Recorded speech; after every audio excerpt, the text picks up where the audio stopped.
serio, puede presentarse a cualquier edad. Va a afectar principalmente a los niños.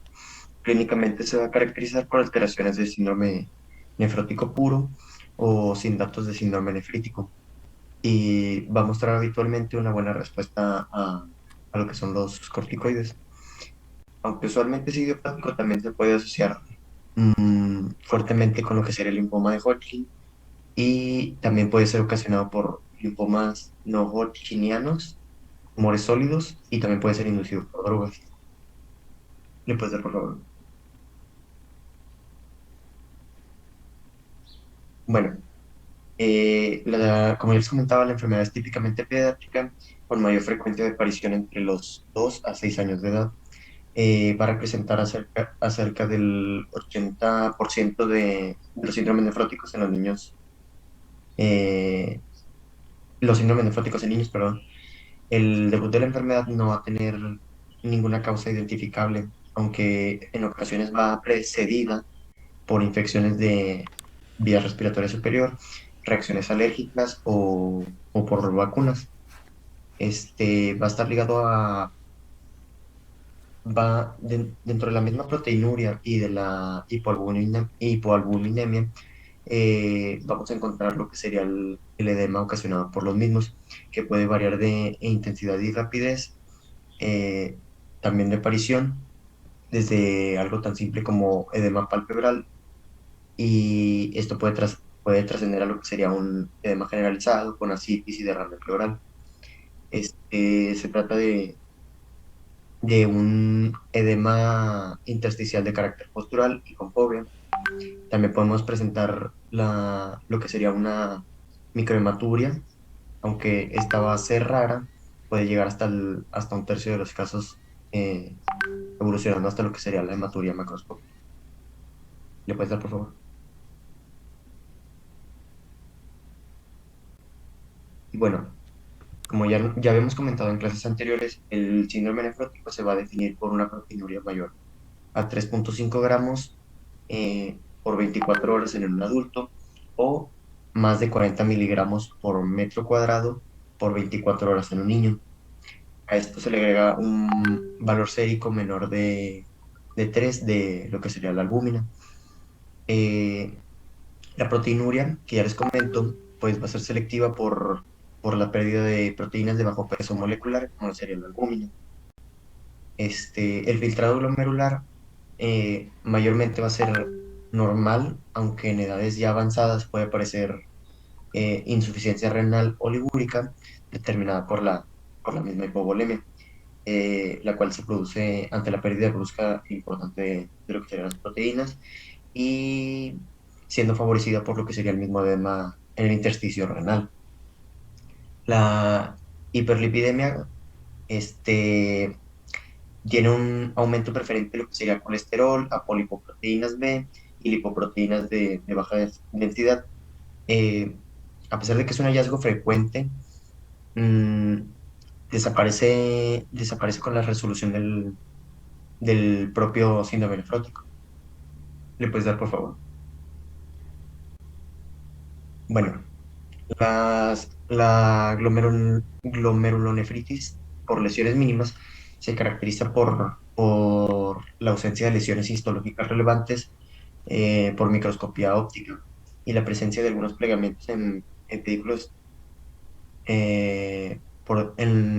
por microscopía electrónica.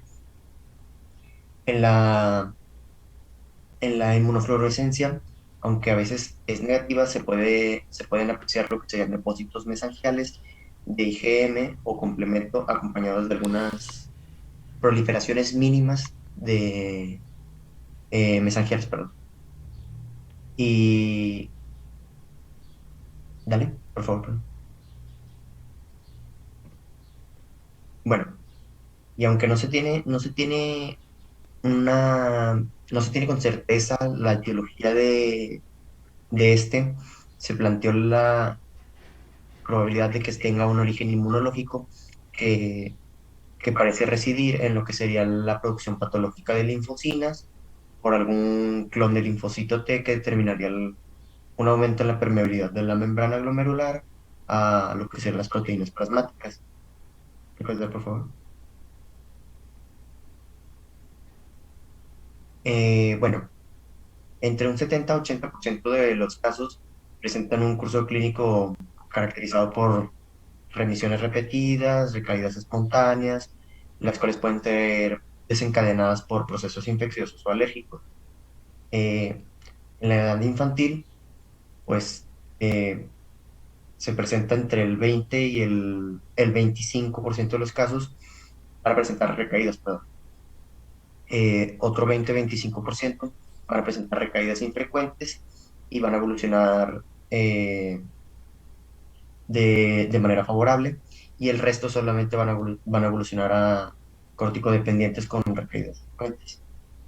Eh, el pronóstico renal va a ser excelente, con excepción de algunos casos que van a desarrollar lo que sería esclerosis segmentaria focal, y esto puede causar una transición a lo que sería una insuficiencia renal crónica.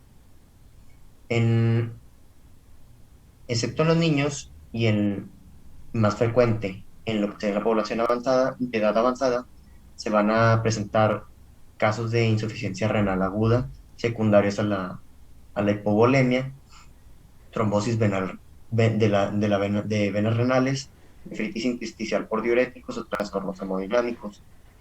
La morbilidad va a estar en relación a la cantidad de procesos infecciosos, si se presentó peritonitis, sepsis, celulitis, neumonía, junto con otros problemas derivados de complicaciones trombóticas. Este, la mortalidad, con excepción de la edad pediátrica, puede representar entre el 2% desde, desde los 5 a 10 años de seguimiento, y dependiendo del número de procesos infecciosos con el paciente.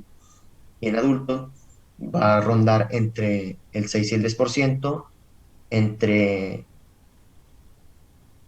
en los pacientes de edad avanzada, y de 35 a 40% en los 3 primeros años de evolución en pacientes mayores a 60 años.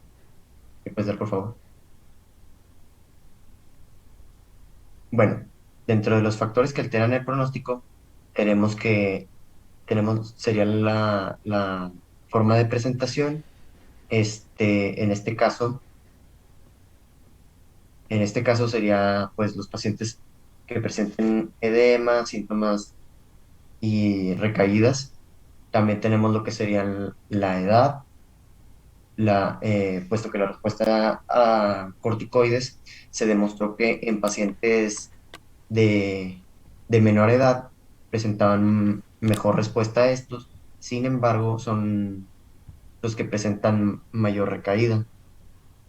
El sexo y la raza, aunque se han observado más números de recaídas en el sexo femenino y peor evolución en raza negra, no se ha determinado si la combinación de ambos factores sea un predisponente como tal, pero por si las dudas se contempla de esa manera.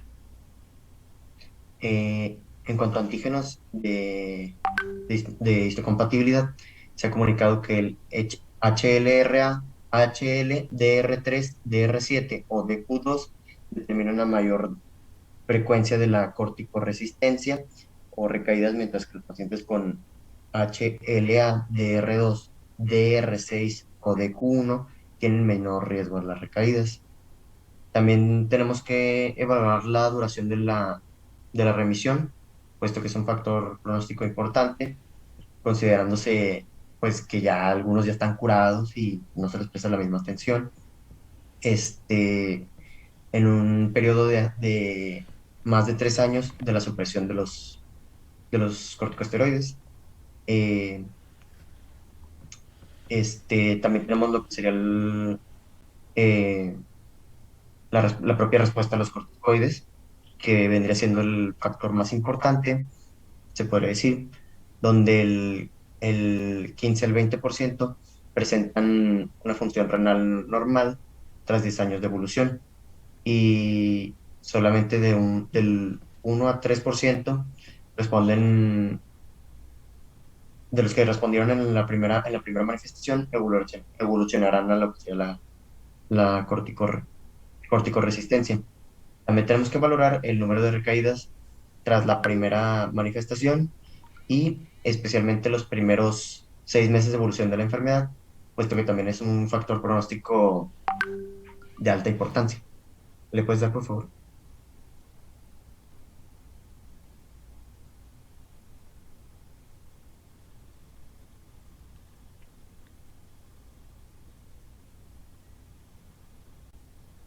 Eso es ese es el resumen de lo que les decía ahorita. ¿Le puedes dar, por favor? Ya. Bueno, la bibliografía nos comenta que el tratamiento debe de individualizarse y no se debe estandarizar como tal, pero según unos estudios por diversas universidades, eh, el tratamiento de los niños puede iniciarse de la siguiente manera. Ante la primera manifestación, la administración de prednisona, 60 miligramos por metro cuadrado al día, sin exceder los 80 miligramos, fraccionado en 3 tomas al día durante 6 semanas, pues favorece lo que sería el tratamiento inicial. Para recaídas y mantenimiento, porque no podemos quedarnos con la dosis de primera manifestación, se va a utilizar lo que sería prednisona 40 miligramos por metro cuadrado al día, hasta que la proteinuria sea negativa, perdón, por 3 días. Y ya para lo que sería la confirmación de la corticoresistencia, se utilizaría metilprednisona, 1 gramo eh, por metro cuadrado, 3 bolus intravenoso en días alternos. Que debemos de valorar aquí también es la prevención de recaídas, la inducción lo más rápido posible de la remisión y evitar principalmente lo que sería la iatrogenia por medicamentos, que después de, de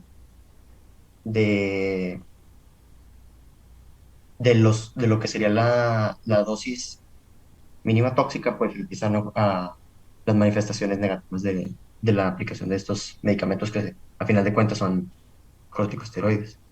¿Puedes dar, por favor?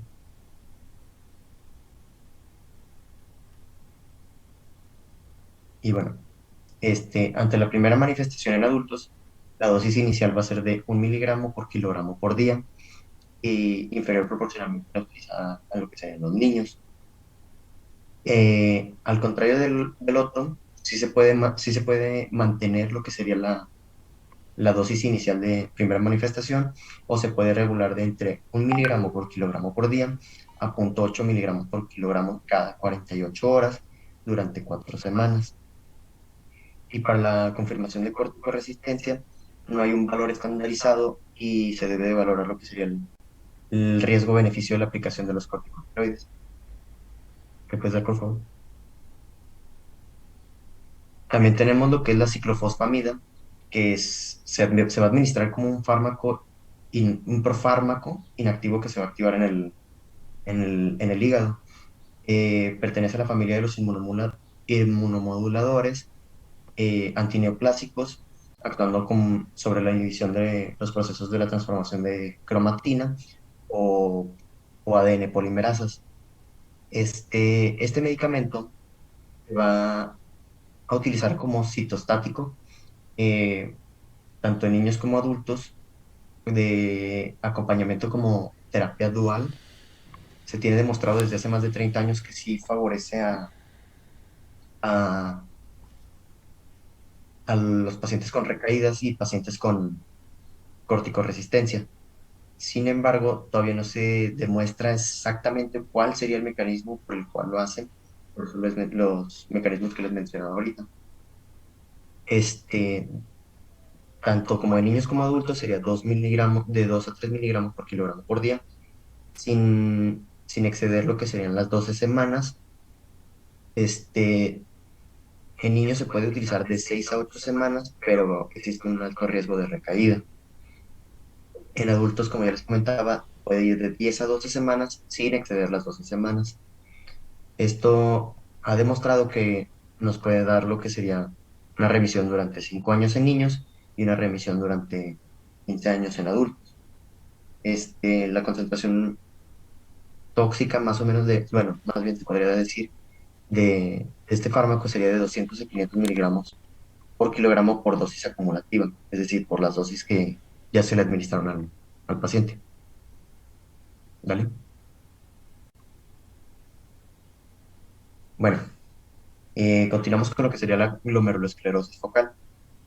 Este término nos referimos a pues lo que sería una entidad clínico-patológica con diversas etiologías y mecanismos patogénicos que van a producir una lesión histológica, pues, en común, que serían lesiones de esclerosis pues, en un porcentaje importante de lo que serían los glomérulos, de ahí proviene el término focal, y también afecta una parte grande, se podría decir, que sería un segmento de los mismos.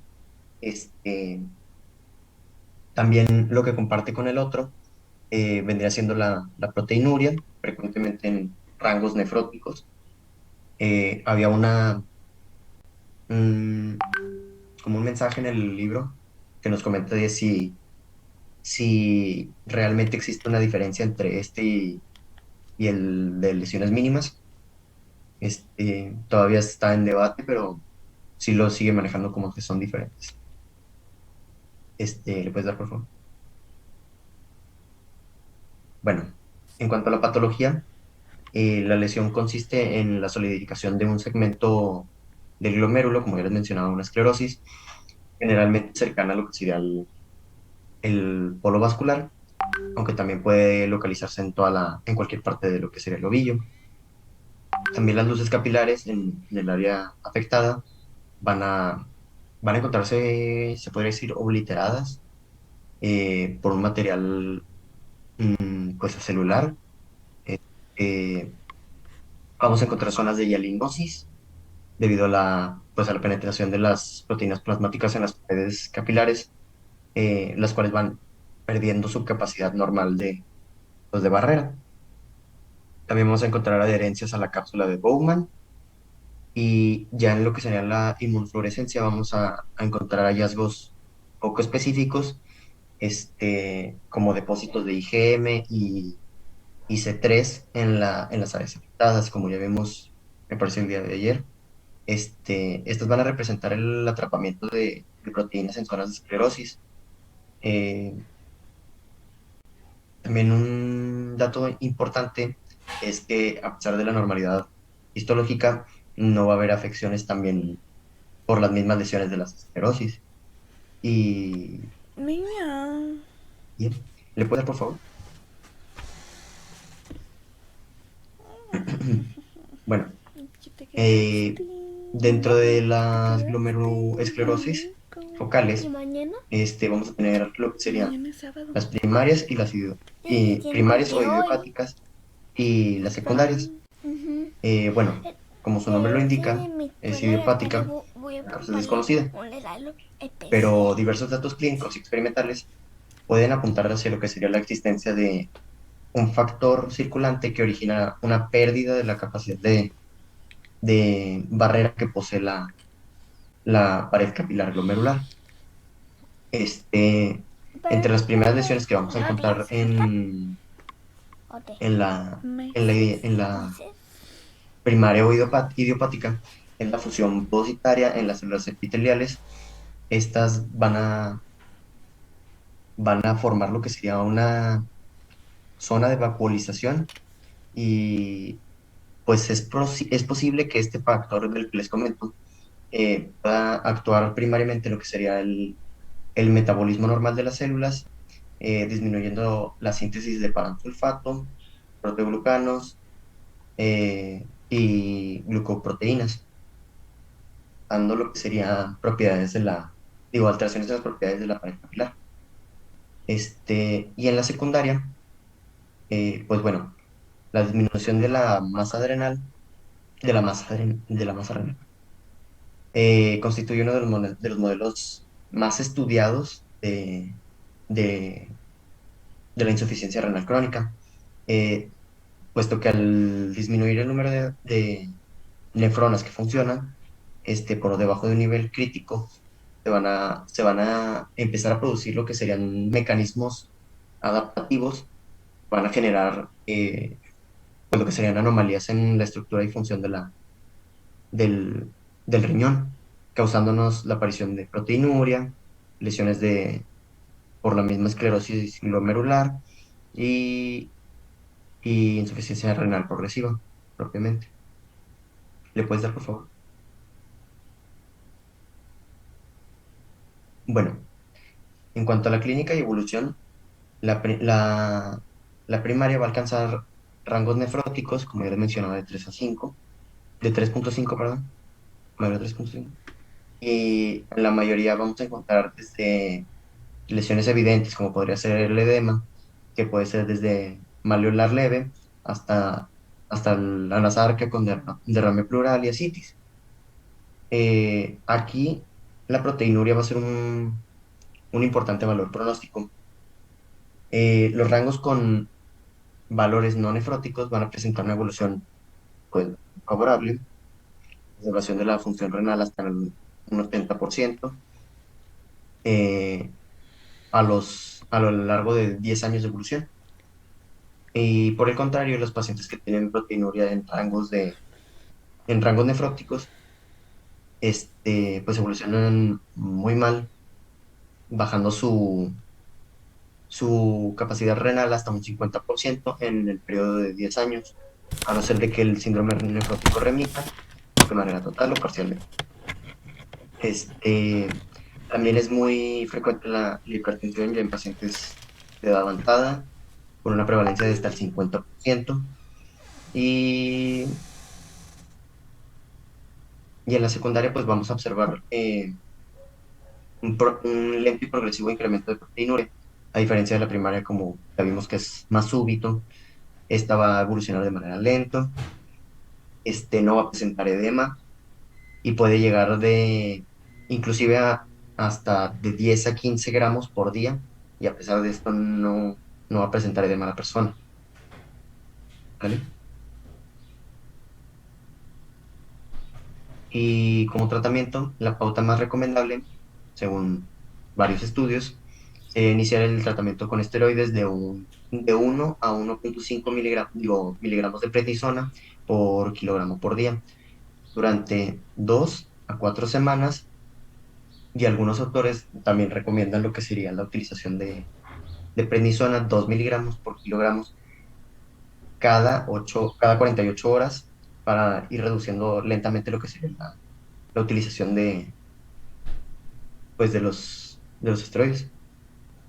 Y en casos que pues hay, las lesiones son mínimas, es decir, que tienen corticosensibilidad, pero con recaídas frecuentes, se puede administrar lo que sería un ciclo de ciclofosfamida o clorambucilo durante 8 semanas, y esto puede propiciar lo que sería una remisión completa o muy prolongada.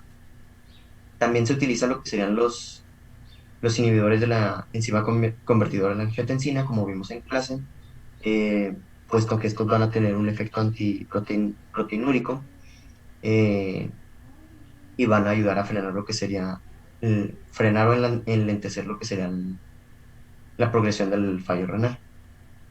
¿Vale? Sería todo de mi parte.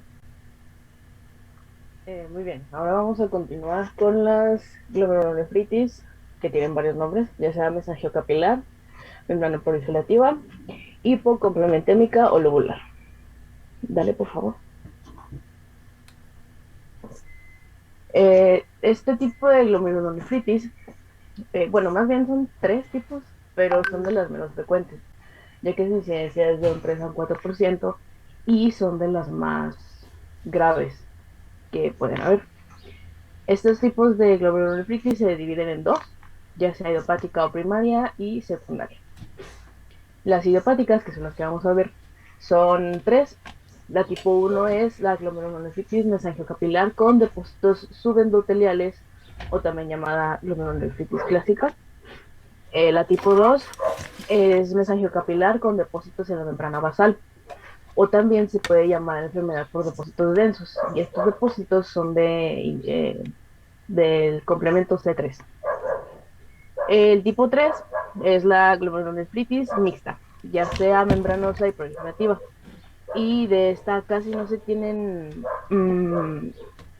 pues, es muchos estudios, pero lo que se sabe es que es muy parecida a la tipo 1. La única diferencia es que es más proliferativa que la 1. Dale, por favor. Les puse aquí una tabla para poder clasificar rápidamente y entenderlo las diferencias entre las tres. Empezamos con el patrón histológico. Eh, ya sabemos, como vimos con mi compañero Cueto, que estas glomerulonefritis se van a clasificar dependiendo de su patrón histológico. Es lo que más las caracteriza. Entonces, la tipo 1 tiene proliferación mesangial y dobles contornos. Algo que debemos de tomar en cuenta es que los tres tipos tienen proliferación mesangial, pero cada uno va a tener algo más o algo menos. Por ejemplo, la tipo 1 también tiene trombos hialinos que se ven cuando se hace la inmunofluorescencia, que en realidad son depósitos de inmunoglobulinas. En la localización de los depósitos, estos van a ser mesangiales y subendoteliales. Si vemos los complementos séricos, aquí hay los que más predominan, son el C3 y el C4. Nada más que el C3 va a estar disminuido o puede estar incluso normal y el C4 también va a estar disminuido.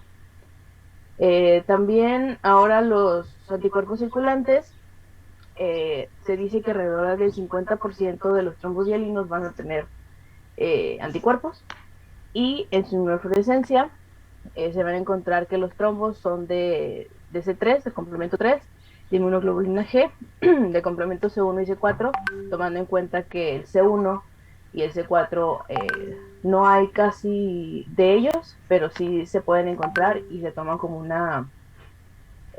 punto clave para diferenciar entre el 1 y el 3. Hablando ahora del tipo 2, o con depósitos densos, este es variable, ya que su proliferación existe, pero esa proliferación solamente hay en un 25% de los pacientes. Entonces, este patrón es atípico, se puede decir, pero lo que lo caracteriza es que esta proliferación es intramembranosa y mesangial. Aquí también se encuentra el complemento 3 está bajo y el complemento 4 aquí va a estar normal, lo cual es contrario al tipo 1.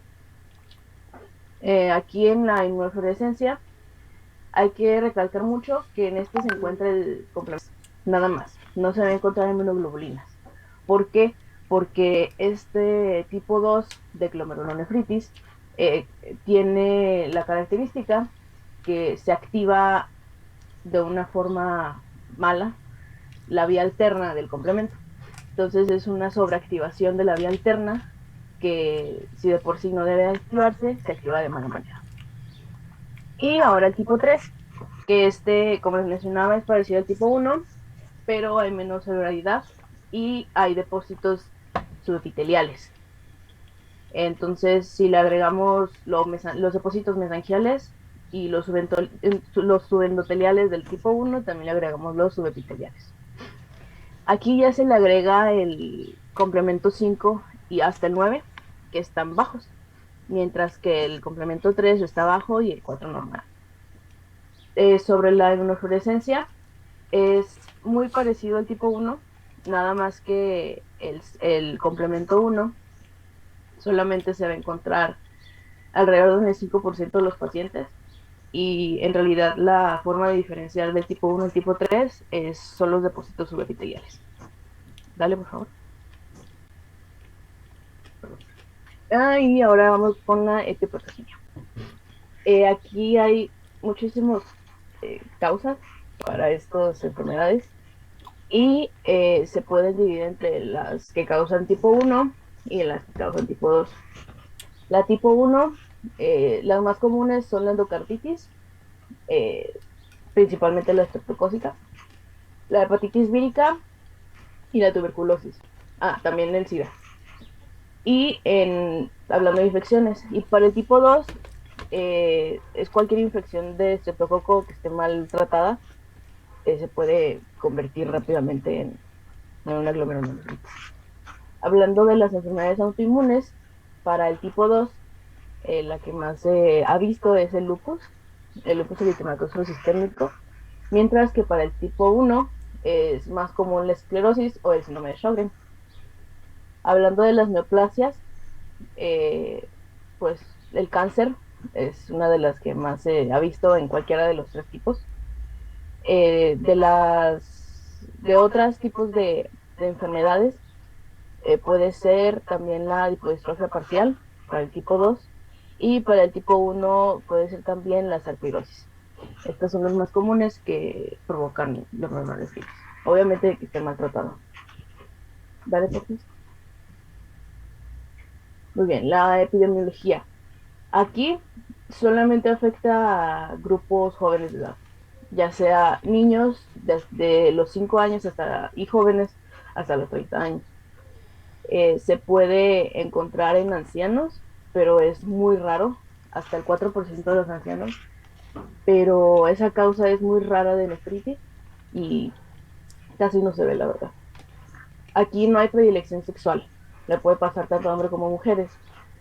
Lo que sí puede haber es que en hombres el inicio es antes, o sea, les puede aparecer antes en su edad, y también en los hombres hay más riesgo de desarrollar encefalopatía hipertensiva, pero en realidad es muy poco la diferencia, no es de 2-1, es de 1.3-1, entonces es casi todo es lo mismo.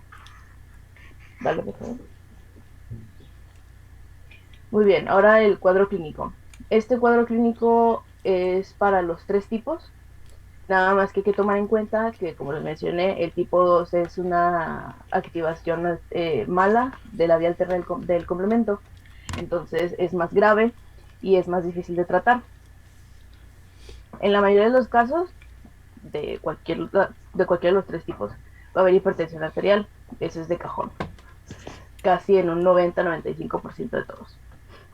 Entre un 40 y un 60% de los casos va a haber síndrome nefrótico, insuficiencia renal y deterioro del filtrado glomerular. Tomando en cuenta también que en el tipo 2 la insuficiencia renal va a estar más marcada y puede llegar a ser terminal a los 10 años de evolución. Y en el 30% de los casos, lo cual pues es muy raro, pero pueden presentar proteinuria moderada y o microhematuria y anemia. En la tipo 3, en la glomerulonefritis tipo 3, la mixta, es usualmente asintomática y es más frecuente la microhematuria y la proteinuria, como les mencioné, en el 30% de los casos. Esta es la más fácil de tratar, se podría decir, pero aún así es considerada una enfermedad grave.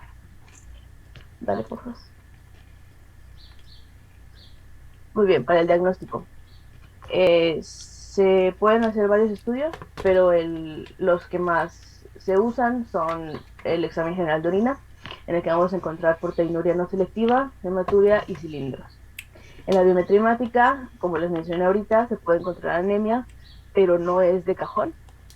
Y en el estudio del complemento, eh, como les mencioné un poquito antes, en la tipo 1, la incidencia de hipocomplementemia del C3 es de 50% cuando se hace el diagnóstico, mientras que hasta el 30% está disminuidos los componentes iniciales de la vía clásica y en su minoría la profertina del factor B de la vía alterna. En la tipo 2, el descenso del C3 es constante e incluso puede estar normal, y los niveles de C1Q y C4 van a estar normales también. Nada más que la properdina y el factor B están disminuidos en la mayoría de los pacientes, lo cual los diferencia mucho de la tipo 1. Y la tipo 3 es igual a la tipo 1. Nada más que aquí también se toman en cuenta los complementos 5 al 9 que pueden estar normales o disminuidos. ¿Vale? Muy bien, ahora vamos con el tratamiento.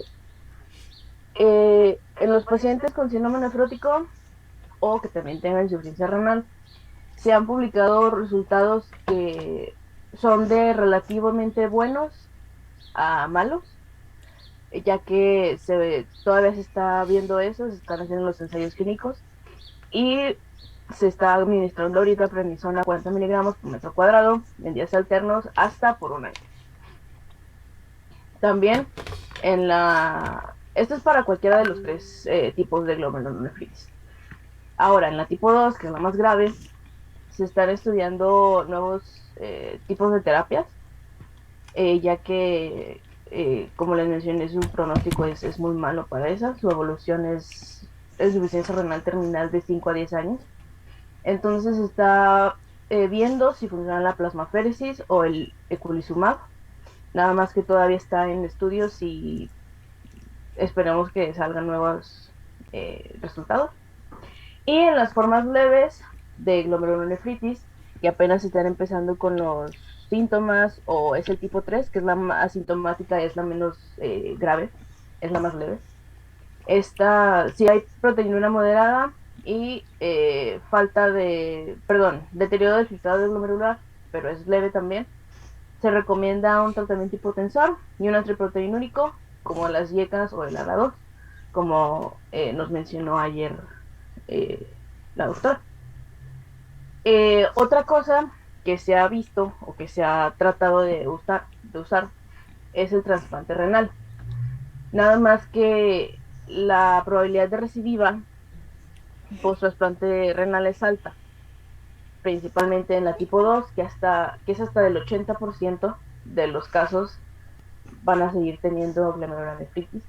Y en la tipo 1 y en la tipo 3, la recidiva es hasta del 20%, entonces se puede considerar también como un tratamiento, nada más que pues es extremadamente caro y la recuperación pues ya es otro tema para hablar.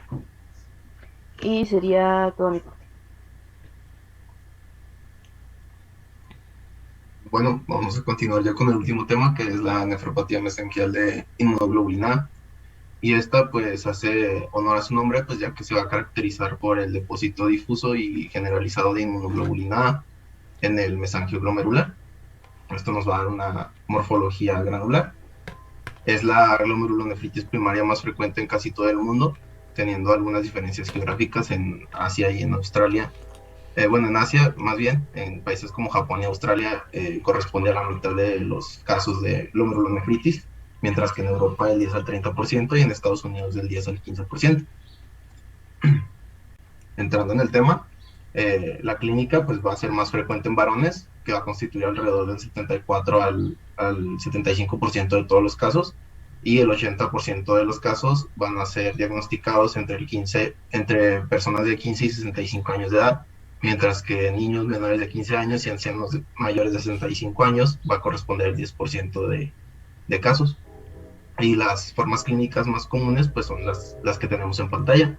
Primeramente, pues tenemos una alteración urinaria sintomática, donde la mayoría de los pacientes adultos van a cursar con alteraciones urinarias asintomáticas. Es decir, pues vamos a tener una microhematuria asociada a proteinuria no nefrótica. Y en niños es una forma clínica más inferior, con el 21.2% de los casos, y las alteraciones urinarias van a detectarse en revisiones médicas sistemáticas. Y son persistentes en el 20 al 30% de los casos, cuando tienen algún episodio de hematuria macroscópica a lo largo de su evolución.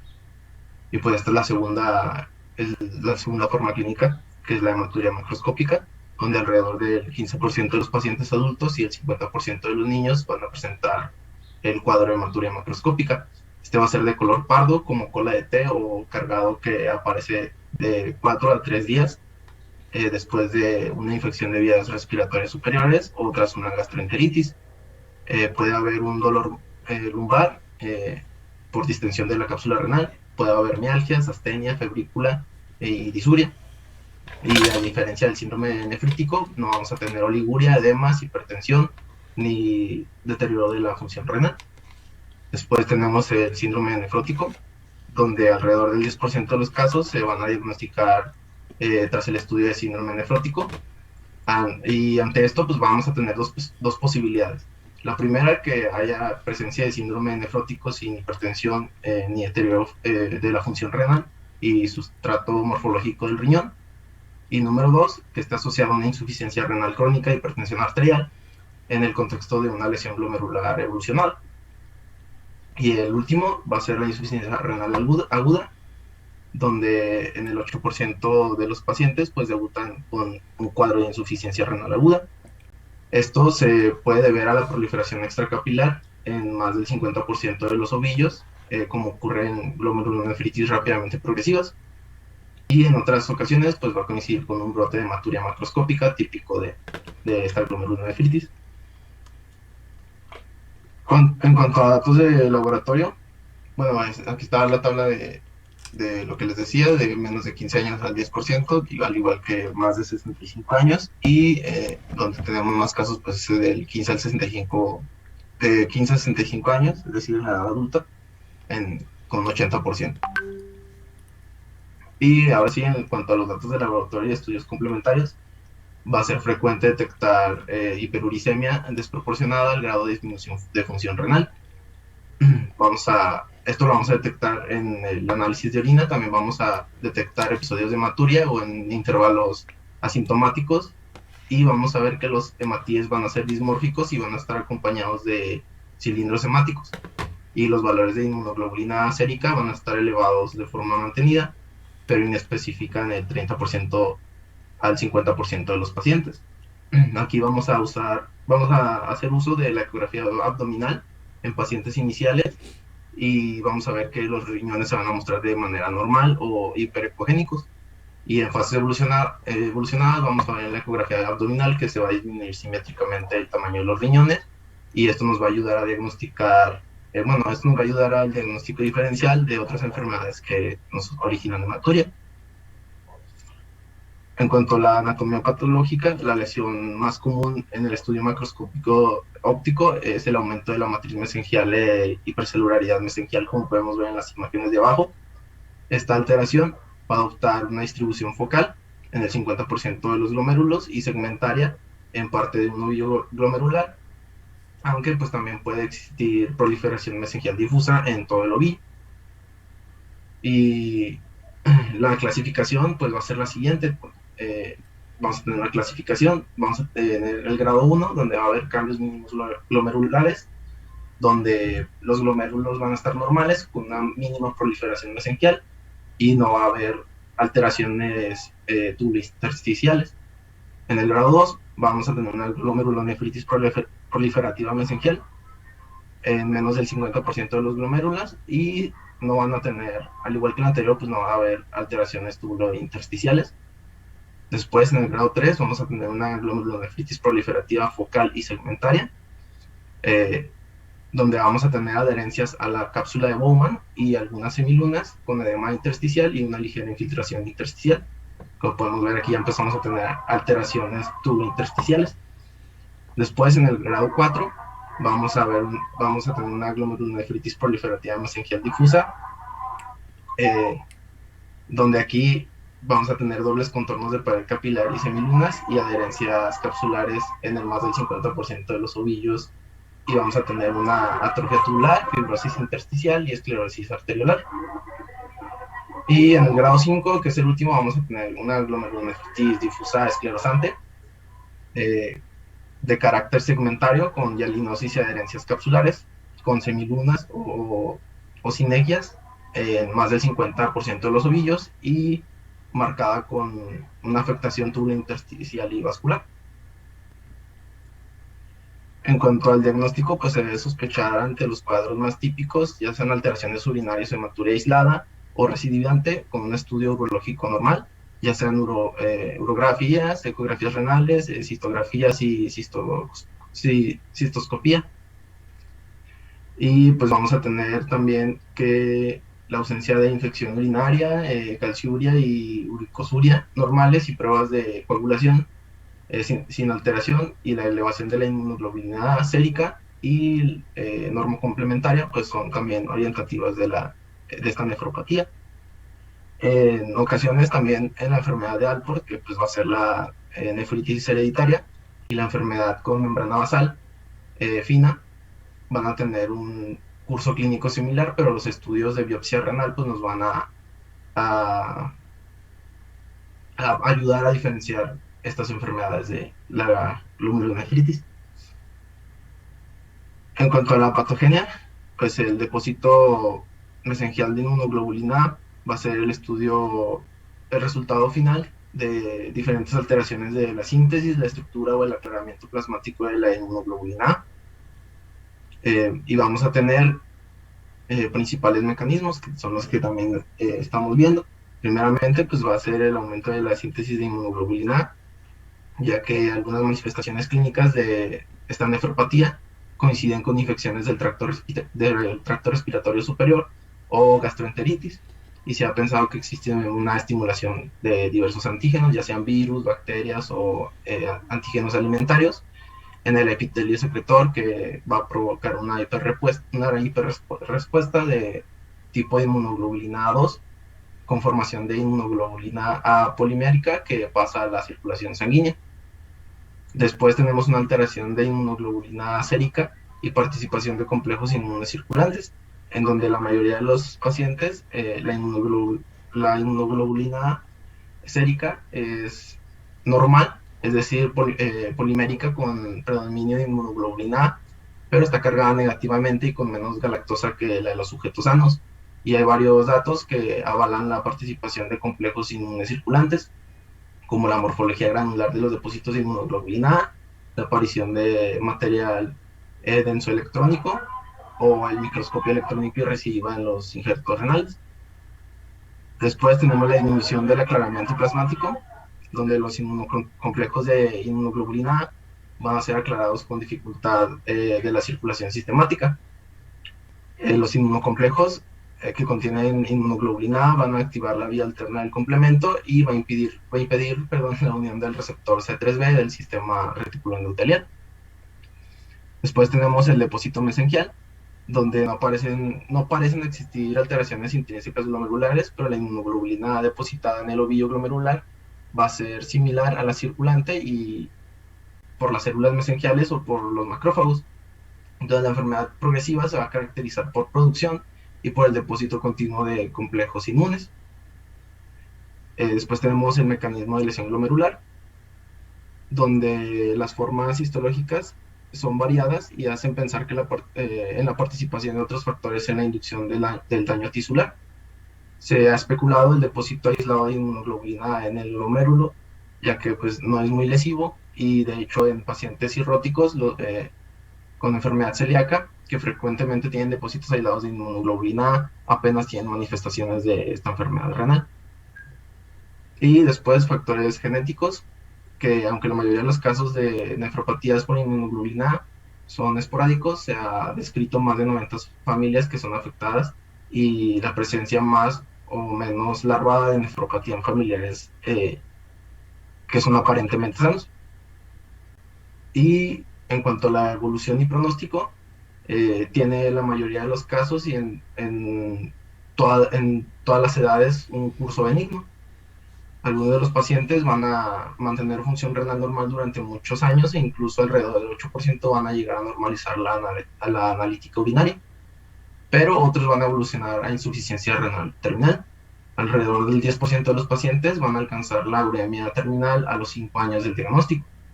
Y aquí en la tabla podemos ver los datos clínicos y analíticos que se asocian a un mayor riesgo de enfermedad renal progresiva.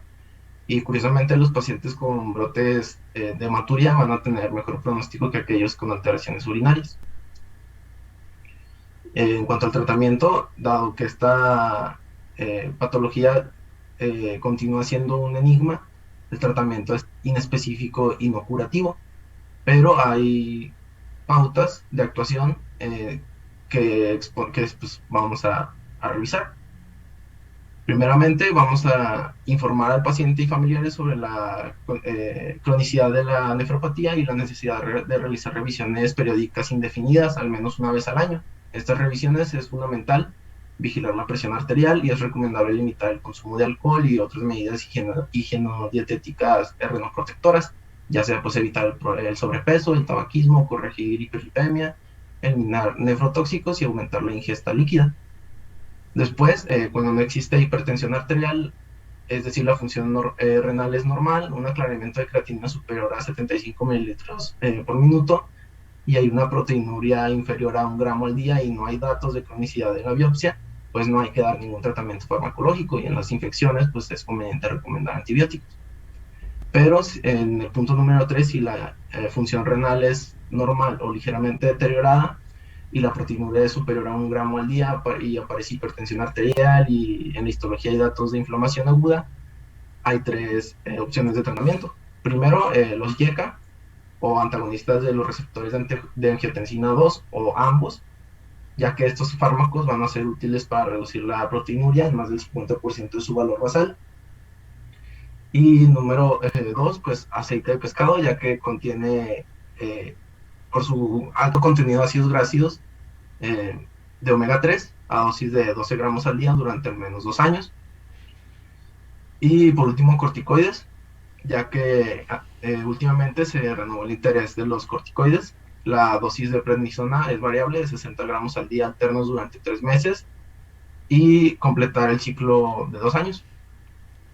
Y después, en el Oye, punto número 4, Molly. hay que, en los casos de insuficiencia renal aguda con semilunas en más del 50% de los ovillos glomerulares, se puede plantear el tratamiento de las glomerulonefritis rápidamente progresivas, como son los corticoides, la ciclofosfamida y la planosféresis. Después, en los casos de síndrome nefrótico puro de insuficiencia renal con sustrato morfológico de cambios mínimos glomerulares, se debe programar un tratamiento con glucocorticoides e inmunosupresores. Y ya por último, pues en pacientes con lesiones histológicas irreversibles y que cursan un deterioro progresivo, hay que emplear las medidas generales de tratamiento para la insuficiencia renal crónica. Y pues ya sería toda nuestra parte. Pero no se ve. ¿Dónde te duele? Sí, faltan 4 minutos para que sean las 10. ¿Les parece que haga la retroalimentación la próxima clase? Pero Sí, doctora. Ok.